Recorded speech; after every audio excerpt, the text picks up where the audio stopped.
Welcome to our channel. Today we how to connect Google Forms with Zapier to trigger AI content generation step by step clearly. Open your web browser and navigate to Google Forms. Create or select an existing Google form that you want to use for your project. In the form, ensure you have the necessary fields such as name, email, and content topic. Once your form is ready, go to your Google Drive. Locate your Google form and click on it to open. In the top right corner, click on the three vertical dots for more options. From the drop-down menu, select Add-ons. In the search bar, type Zapier. Find the Zapier add-on and click on it, then click Install. Once installed, return to your Google form. Click on the add-ons icon, which looks like a puzzle piece. Select the Zapier add-on from the list. Log into your Zapier account, or create one if you don't have it yet. Next, navigate to the Zapier dashboard in a new tab. Click on Make a Zap. For the Trigger app, search for and select Google Forms. Choose the New Response in Spreadsheet Trigger option. Connect your Google account to Zapier and authorize it.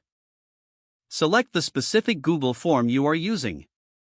Zapier will now ask you to test the trigger to ensure it's set up correctly. Once you verify that the trigger works, click Continue. Now, for the action step, search for OpenAI or your preferred AI content. Select the action event you desire, such as Create Text Completion. Connect your OpenAI or AI content generator account to customize the content generation fields based on your Google form responses. Map the data from your Google form to the fields in the AI generator. Click Continue to review your Zap configuration. Test your Zap to ensure everything is working as intended. If the test is successful, click Turn on Zap. Your connection is now complete. Whenever someone fills out your Google form, it will trigger AI content generation automatically. If the page does not load, refresh the browser or try again in a private or incognito window. Make sure you are using the correct email address, then retype it carefully to avoid small typos.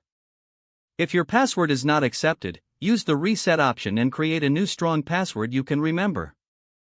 Check your spam folder for verification or security emails, then complete any requested confirmation steps. Don't forget to like this video and subscribe to our channel for more step-by-step tech guides.